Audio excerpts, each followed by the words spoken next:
Free audio post-production by alphonic.com. Breathing, it's something you do, over 20,000 times a day? More than any other single thing. That's right. And yet, it's so ironic that it's probably the one fundamental system we understand the least. We train for strength, we chase mobility, we optimize our nutrition. Down to the last gram. Exactly. But how often do you actually stop and ask, is my body using breath efficiently? Is that core engine even sound? Almost never. And look, it's probably the most profound oversight in modern wellness. When you look at the research, especially from resilience experts like Alexandra Kash, the message is just so clear. And what's that? Your breath is the absolute foundation of your physiological resilience. I mean, if you're dealing with low energy, poor sleep, that constant background hum of anxiety, it's not always a recovery problem. It's often a breathing problem. So everything else is just compensating for that broken foundation. Precisely. Your whole system is quietly compensating, and that keeps your body in this constant, low-grade, wired state of stress. Wow, okay. That reframes the entire conversation right there. So we are going on a deep dive today. We're going to step into the science of functional breathing. And the practicality of it. Yes, the practicality. Our mission here is to give you the tools to actually assess your own breath efficiency and, more importantly, to understand why your tolerance for carbon dioxide, not oxygen, is really the key factor shaping your energy and your stress levels. That's the counterintuitive piece, isn't it? Yeah. And the great news for you listening is that you don't need some fancy lab equipment to figure this out. Right. You can use one simple, powerful test right now to see if you're stuck in one of these dysfunctional patterns. Which brings us straight to the tool, the body oxygen level test, or as everyone calls it, the BOLT test. The BOLT T-score. It's a really straightforward but powerful indicator of two things: your breathing efficiency and, critically, your sensitivity to co-euro. Exactly. And we need to be really clear about why co-euro tolerance is the metric that matters. I think most people assume breathing is just about, pumping oxygen in. More is better, right? Right. But it's actually about efficiently using the oxygen that's already in your blood. And that's where Kiro comes in. Okay, this is where it gets really interesting for anyone listening. So this is all about something called the Bohr effect. Mm-hmm. In simple terms, for oxygen to actually get released from your hemoglobin, that's the carrier in your blood, and get to your muscles and your brain. Where you need it. Where you need it. You have to have a certain amount of carbon dioxide present. If you breathe too hard, too fast, hyperventilate, you blow off too much choro. Okay. And that makes your blood a little more alkaline, which tightens the bond between oxygen and hemoglobin.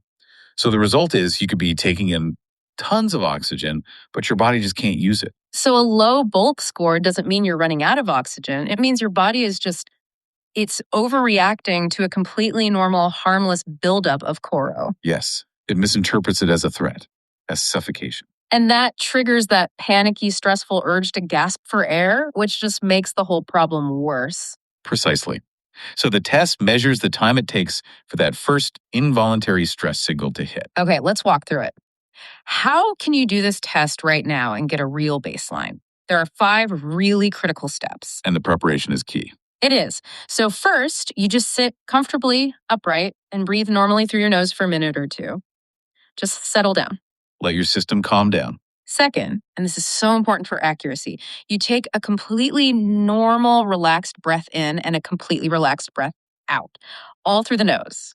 Please do not take a big, deep breath to prepare. That's a different test. Right. That's just a breath hold. Right. We want your resting state. We're measuring your body's baseline respiratory drive. Okay, what's next? So third, right after that relaxed exhale, you pinch your nose shut and you start counting the seconds.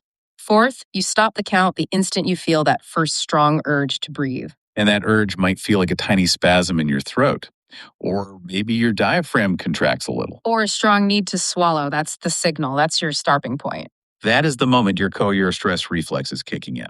And fifth, you release your nose and immediately go back to normal, quiet, nasal breathing.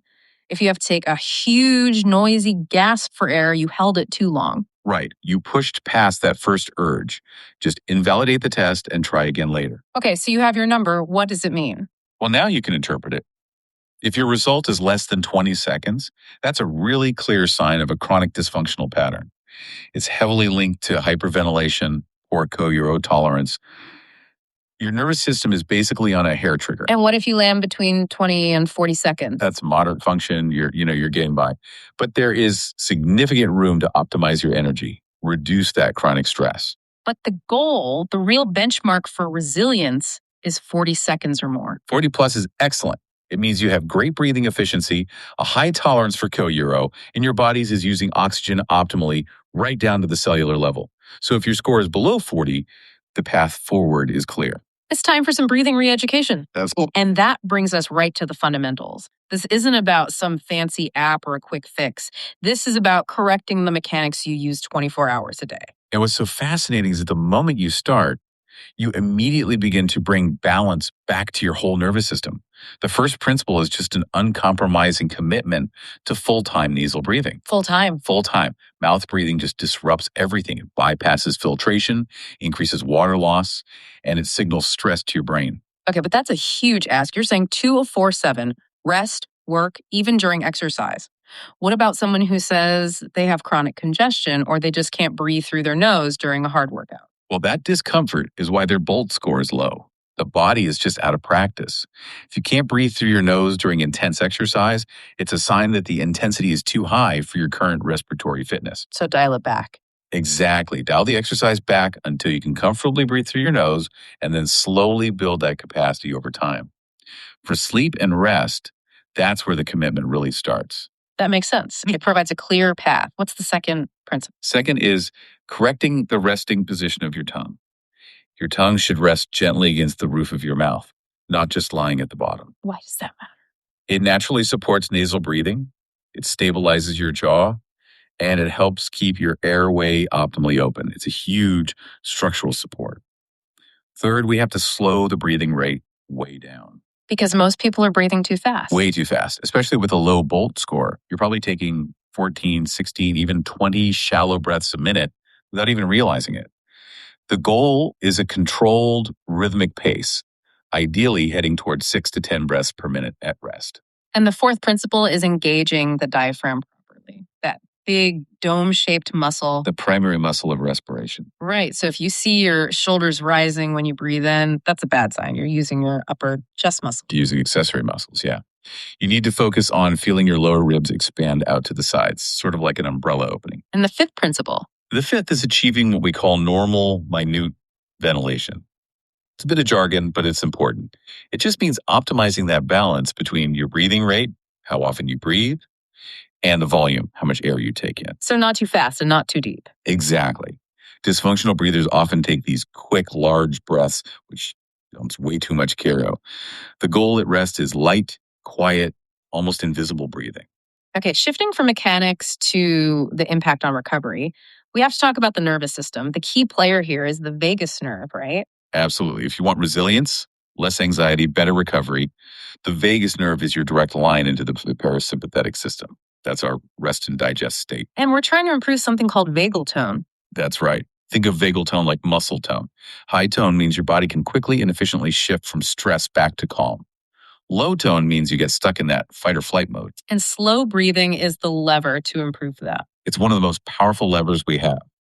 When you use your diaphragm and exhale slowly, that movement physically massages and stimulates the vagus nerve. Oh, that's fascinating. So it's a direct physical mechanism. It is. And when vagal tone improves, you see a direct, measurable improvement in heart rate variability, or HRV, which is our gold standard for physiological resilience. Okay, so let's give you a really practical technique to stimulate the system right away. We call it the 4-6-2 technique. Very simple, very effective. To do it, you inhale slowly through your nose for 4 seconds, focusing on that rib expansion. Then you exhale gently through the nose for 6 seconds. The exhale always has to be longer. That's what triggers the parasympathetic shift. And finally, you just pause naturally for 2 seconds before you inhale again. And if you follow that pattern, you're slowing your breath down to exactly 6 breaths per minute. Doing that for just 3 to 20 minutes a day literally trains your nervous system that it's safe to relax. So once you've mastered these fundamentals, the nasal breathing, the diaphragmatic engagement, the slow rate, the ultimate goal is indecretion, right? Exactly. Functional breathing shouldn't be a chore you have to think about. At rest, it should become effortless and unnoticeable. And quiet. Very quiet. If you can hear yourself breathe at rest, it's too loud. It needs to be light. but it also has to be adaptable so it can scale up when you exercise without you having to switch to mouth breathing. So let's summarize the daily guidelines. First, breathe through your nose all the time. All the time. Second, make your breathing light and quiet when you're at rest. Think minimal effort. Third, slow your rate down into that sweet spot of 5 to 10 breaths per minute. And fourth, always deepen the breath naturally by using the diaphragm, not your upper chest. And if someone does this consistently, if they see their Bolt scores start to rise, what's the transformation they can expect? The benefits are profound because you fix the foundation. We're talking vastly better sleep quality, a huge increase in sustained energy through the day, sharper mental clarity, and, measurably better physical performance. Because your cells are finally getting the oxygen they need. You're just restoring the body to its optimal state. So by taking control of this one rhythm, you really take control of your entire physiology. And the fix is so wonderfully counterintuitive. More energy doesn't come from breathing more, but from learning to breathe less. Imagine just moving through life with greater physiological ease, feeling truly rested, having that steady focus. Dysfunctional breathing was never meant to be our default state. That resilience is just waiting there to be unlocked. It all starts with a single breath, taken with awareness. Make it count. If you haven't already, your first step is simple. Go assess your Bolt score and see where your foundation truly stands. Free audio post-production by alphonic.com.